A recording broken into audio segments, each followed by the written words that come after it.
Hello friends, this is Arav and today we will describe about something very important type of topic that is milk without cow. क्या हम बिना किसी milk organism के हम produce कर सकते हैं मिल्क को और वो भी एक स्केल लेवल पर? तो हाँ, प्रोड्यूस्ड कर सकते हैं। ये प्रोसेस्ड में चल रहा है, हालांकि प्रोड्यूस्ड हो भी रहा है। तो कैसे प्रोड्यूस्ड करते हैं, चलो आओ हम बताते हैं। सबसे पहले हम एक बेसिक से स्टार्ट करेंगे, फिर अप लेवल तक जाएंगे और लास्ट में ये समझ लेंगे कि हाँ, बिना किसी मिल्च ऑर्गेनिज्म के, मिल्च का मतलब होता है एक ऐसा ऑर्गेनिज्म जो कि मिल्क प्रोड्यूस करता है, उसको हम बोलते हैं मिल्च ऑर्गेनिज्म, है ना, या मिल्च एनिमल। तो एक ऐसा एनिमल जो कि मिल्क प्रोड्यूस्ड कर रहा है और उस एनिमल के विदाउट हेल्प के हम मिल्क को प्रोड्यूस्ड करा पा रहे हैं। तो भाई कैसे प्रोड्यूस्ड कराएंगे, तो चलो डिस्क्राइब करते हैं। बेसिक से ले चलते हैं, फिर हाई लेवल तक जाएंगे। तो हम सभी ने एक फंजाई का नाम सुना है, एक यूनिसेल्युलर यूकैरियोट का नाम सुना है ना। ये यूनिसेल्युलर यूकैरियोट ये होती क्या है? ये बेसिकली हम ईस्ट की बात कर रहे हैं। ईस्ट क्या है? Unicellular eukaryote. तो ईस्ट को हम काहे के नाम, इसका साइंटिफिक नेम क्या होता है? सैकरोमाइसीज सेरिवेसी। हम सभी लोगों ने देख रखा है कि ब्रेड कैसे बनता है। ब्रेड तो हमारा ईस्ट के प्रेजेंस में बनता है। ईस्ट क्या करता है? ईस्ट ब्रेड को किस प्रोसेस के थ्रू वो मेक करता है? फर्मेंटेशन। फर्मेंटेशन क्या होता है बेसिकली? फर्मेंटेशन का मतलब होता है, मेरी लैंग्वेज में अगर देखा जाए तो सड़ाना, किसी चीज़ को सड़ा देना।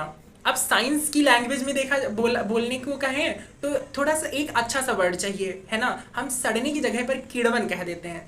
तो फर्मेंटेशन का मतलब सड़ाना या फिर किड़वन प्रोसेस। तो किड़वन प्रोसेस के थ्रू ईस्ट, है ना, जो ब्रेड का डो होता है उसके थ्रू क्या प्रोड्यूस कर देता है, बना देता है, हमारा ब्रेड बना देता है।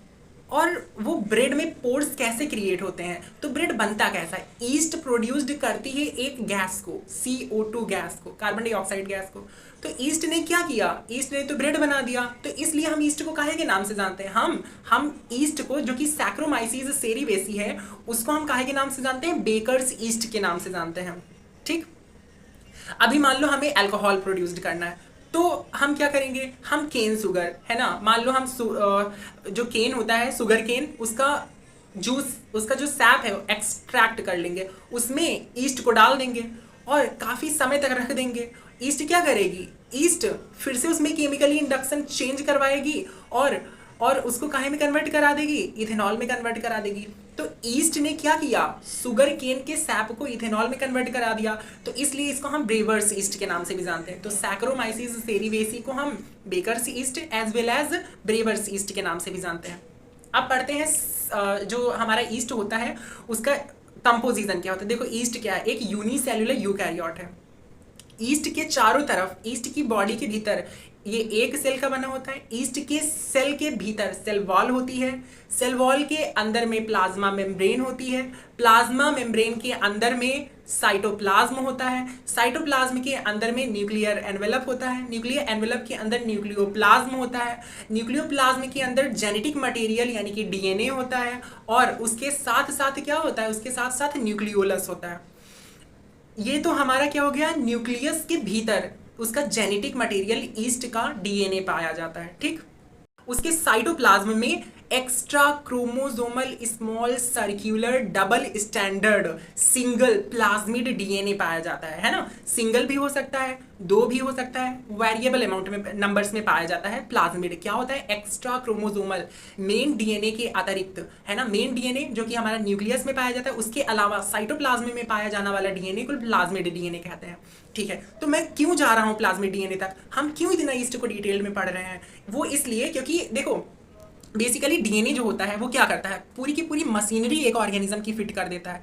एक ऑर्गेनिज्म को वो मशीन की तरह से बना देता है ना। मान लो मेरी स्किन का कलर है, तो ये जेनेटिक के कारण हो रहा है ना। हमारा DNA हमारी अंदर कुछ ऐसे इंडक्शन करवा रहा है, कुछ ऐसे जेनेटिक कंपोजिशन को प्रोड्यूस्ड करा रहा है जिसके थ्रू हमारी स्किन का कलर क्या हो गया है? ब्राइटन हो गया है।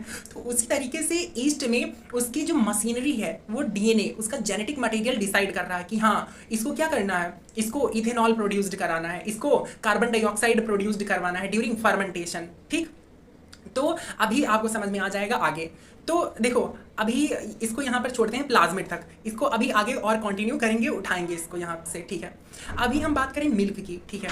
तो मिल्क में क्या होता है? देखो मिल्क जो होता है, मिल्क का कंपोजिशन क्या होता है, एक काऊ का मिल्क लें हम तो उसमें क्या क्या मिलेगा, मिल्क में वाटर मिलेगा, वेरिएबल अमाउंट ऑफ फैट मिलेगा, प्रोटीन मिलेगी, विटामिन मिलेगा, कार्बोहाइड्रेट्स मिलेगा, मिनरल्स मिलेगा, है ना। और उस अगर कोई गाय जैसे है, कोई काऊ है, अगर वो बीमार है, उस बीमार काऊ के बैक्टीरियाज भी उसके मिल्क में प्रोड्यूस्ड हो सकते हैं, ठीक है। और तो ये सारी चीज़ें, और एंटीबायोटिक्स भी होंगी उस मिल्क में, साथ ही साथ एंजाइम्स भी होंगे उस मिल्क में, ठीक है। तो इतना सारा कंपोजिशन से एक मिल्क तैयार होता है। तो मैं इसके कंपोजिशन के ऊपर क्यों जा रहा हूँ, क्योंकि हमें विदाउट ऑर्गेनिज्म हमें मिल्क प्रोड्यूस्ड करना है, मतलब बिना किसी मिल्च ऑर्गेनिज्म के मिल्क को प्रोड्यूस्ड करना है, इसलिए मैं यहाँ तक जा रहा हूँ। देखो, अब मिल्क कंपोजिशन मैंने बताया क्या क्या होता है, वाटर हो गया, फैट हो गया, ये सारी चीज़ें होती हैं। तो हम वाटर को अलग से डाल सकते हैं, वाटर हमारे पास है, वाटर है ना। साथ ही साथ फैट को हम कैसे क्रिएट करवा सकते हैं, जैसे वेजिटेबल ऑयल ले लें, है ना, वेजिटेबल ऑयल के थ्रू हम फैट को क्रिएट कर सकते हैं। लेकिन मिल्क में एक स्पेशल प्रोटीन की स्पेशल टाइप ऑफ प्रोटीन पाई जाती है जिसको केसीन प्रोटीन के नाम से जानते हैं, वो प्रोटीन हम नहीं क्रिएट करवा पाएंगे, ठीक है। तो केसीन प्रोटीन याद रखिएगा, अभी आगे डिस्कस होगा। और साथ ही साथ कार्बोहाइड्रेट्स, मिल्क में लैक्टोज नाम का कार्बोहाइड्रेट्स पाया जाता है, अभी इसको भी आगे डिस्क्राइब करेंगे। साथ ही साथ एंजाइम्स को हम नहीं उसमें डाल सकते, मिल्क में कैसे हम एंजाइम को क्रिएट कराएंगे, है ना, वो तो उसमें नेचुरली ही पाया जाएगा। एंटीबायोटिक्स को भी नहीं इंक्लूड कर सकते हैं, लेकिन हाँ विटामिन को, मिनरल्स को, ये सारी की सारी चीज़ों को हम डाल सकते हैं। तो मेन कंपोजिशन होता है मिल्क का, उसकी प्रोटीन, उसमें पाई जाने वाली केसीन प्रोटीन। भाई अभी मैंने क्या बताया, मैंने बताया कि जो जेनेटिक मटेरियल होता है, मान लो ईस्ट में है तो पूरी की पूरी उसकी मशीनरी को सेट कर दिया है उसने जेनेटिक मटेरियल ने कि हाँ ईस्ट को इथेनॉल प्रोड्यूस्ड कराना ही कराना है फर्मेंटेशन के थ्रू, कार्बन डाइऑक्साइड को निकालना ही निकालना है फर्मेंटेशन के थ्रू, ब्रेड को फुलाना ही फुलाना है। तो उसी प्रकार से भाई मिल्क में क्या है, केसीन प्रोटीन, इसका मतलब काऊ के जेनेटिक मटेरियल में, यानी कि उसके काऊ के डीएनए के जेनेटिक मटेरियल में ही पूरी की पूरी मशीनरी फिट हो रखी है कि उसको केसीन नाम के प्रोटीन को क्या करना है, प्रोड्यूस्ड कराना है। तो भाई साइंटिस्ट लोगों ने क्या करा, काऊ की सेल ले ली, उस सेल से न्यूक्लियस के अंदर जाकर के उसका न्यूक्लियर डीएनए एक्सट्रैक्ट कर लिया, फिर उस न्यूक्लियर डीएनए के ऊपर कुछ ऐसे रिस्ट्रिक्शन एंजाइम्स के प्रेजेंस की मदद के थ्रू, रिस्ट्रिक्शन एंडोन्यूक्लिएजेस कह लो या फिर मॉलिक्यूलर सीजर्स की मदद से पैलिंड्रोमिक सीक्वेंस देख करके उस केसीन प्रोटीन को प्रोड्यूस्ड करने वाले जेनेटिक कॉम्बिनेशन को एक्सट्रैक्ट कर लिया, और ईस्ट से उसका प्लाज्मिड डीएनए एक्सट्रैक्ट कर लिया।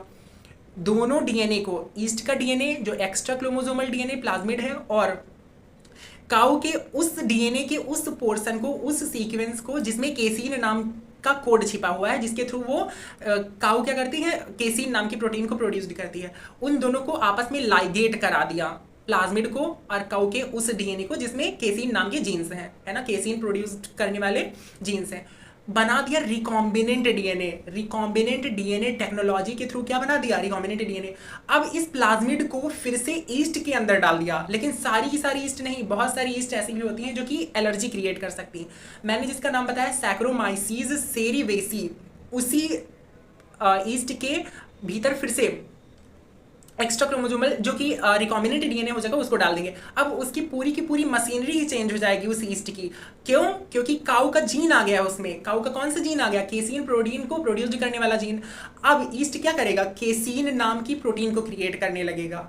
तो लैबोरेटरी में कल्चर मीडियम के थ्रू हम उस ईस्ट के थ्रू हम लार्ज स्केल पे केसीन नाम की प्रोटीन को प्रोड्यूस कर सकते हैं। ठीक है, तो अब हमारे पास मिल्क को बनाने का एक और कंपोजिशन अलग से मिल गया, अलग से सोर्स मिल गया। अभी तक हम केसीन नाम की प्रोटीन को नहीं क्रिएट करा पा रहे थे, ईस्ट के प्रेजेंस में वो भी संभव हो गया। तो केसीन नाम की प्रोटीन भी मिल्क का मेन कंपोजिशन, मेन इंग्रेडिएंट मिल गया। बात करें कार्बोहाइड्रेट्स की, तो मिल्क में लैक्टोज शुगर होती है। लैक्टोज को भी हम ऐड कर सकते हैं बाहर से, लेकिन बहुत सारे लोगों को लैक्टोज इंटॉलरेंस होता है। मतलब लैक्टोज जब वो लेते हैं, इनटेक करते हैं मिल्क को, तब वो डाइजेस्ट नहीं होती और विदाउट डाइजेस्टेड, है ना, वो कहाँ तक पहुँच जाती है? इंटेस्टाइन तक, लास्ट इंटेस्टाइन तक पहुँच जाती है। और फिर वहाँ पर क्या होता है? वहाँ पर बैक्टीरिया, जब कोई भी कंपाउंड विदाउट डाइजेस्ट हुए जब हमारी एलिमेंट्री कैनाल हमारी आंतों में जाता है तब वहां पर पाए जाते बहुत सारे बैक्टीरिया अचानक से उसके ऊपर अटैक करते हैं और large amount of gas produced होती है वहां पर, है ना, जिसकी वजह से क्या होता है, हमें गैस बन जाती है। तो क्या होगा, इसी को बोलते हैं लैक्टोज इंटॉलरेंस। लैक्टोज इंटॉलरेंस का मतलब कोई एलर्जी नहीं है। लैक्टोज इंटॉलरेंस का मतलब होता है कि लैक्टोज हमारी बॉडी में किसी भी सोर्स के थ्रू जाए, वो जरूरी नहीं मिल्क ही हो, किसी भी सोर्स के थ्रू हमारी बॉडी में अगर लैक्टोज जा रहा है तो हमारी बॉडी उसको डाइजेस्ट करने के कैपेबल नहीं है। इसको बोलते हैं लैक्टोज इंटॉलरेंस, ठीक है। तो बहुत सारे लोगों को लैक्टोज इंटॉलरेंस होती है, तो साइंटिस्ट लोगों ने क्या करा, लैक्टोज की जगह पर सुक्रोज ले लिया। लैक्टोज क्या होता है, लैक्टोज एक स्वीटनर का काम करती है, मिल्क को केवल मिठास प्रोवाइड करवाती है और कोई लैक्टोज का काम नहीं है। मिल्क को केवल और केवल स्वीट कराता है लैक्टोज, मिठास प्रोड्यूस। तो साइंटिस्ट लोगों ने क्या करा, लैक्टोज के जगह पर सुक्रोज को डाल दिया उस मिल्क के भीतर, ठीक है। जो कंपोजिशन है उसका लैक्टोज की जगह पर सुक्रोज को ले लिया उन्होंने। अब इन सारे के सारे इंग्रेडिएंट को, कौन कौन से, वाटर हो गया, है ना, वाटर हो गया, और क्या बोलते हैं, केसिन, प्रोटीन हो गई, मिनरल्स, विटामिन, कार्बोहाइड्रेट्स में हमारा ये सुक्रोज हो गया, फैट, और जितने भी इंग्रेडिएंट हैं वो सारे के सारे साइंटिस्ट लोगों ने एकत्र करे और उसको कंबाइंड करा करके मिल्क प्रोड्यूस करा दिया। तो हम इस मेथड के थ्रू, हम ईस्ट के प्रेजेंस, एक माइक्रोब की सहायता के थ्रू, बायोटेक्नोलॉजी की मदद के थ्रू हम मिल्क को प्रोड्यूस्ड करा सकते हैं विदाउट मिल्च ऑर्गेनिज्म। बिना किसी मिल्क प्रोड्यूस्ड करने वाले ऑर्गेनिज्म के प्रेजेंस में हम मिल्क को प्रोड्यूस्ड कर सकते हैं। और ये मिल्क जो होगा वो क्या होगा, वो इफेक्टिव होगा। इस मिल्क से हम कर्ड बना सकते हैं, इस मिल्क से हम चीज़ बना सकते हैं, लेकिन इस मिल्क से घी नहीं बनाया जा सकता। डिपेंड करता है इसके कंपोजिशन के ऊपर, घी नहीं बनेगा इससे। क्यों? क्योंकि हम फैट कहीं और से, घी काहे से बनता है, फैट से बनता है। तो हम फैट वेजिटेबल ऑयल को एक्सट्रैक्ट करके अलग से फैट उसको डाल रहे हैं, तो घी जरूरी नहीं बने, लेकिन हाँ कर्ड और चीज़ जरूर बन सकता है। लैक्टोज इंटॉलरेंस वाले पेशेंट्स को भी ये क्या होगा, बेनिफिशियल होगा।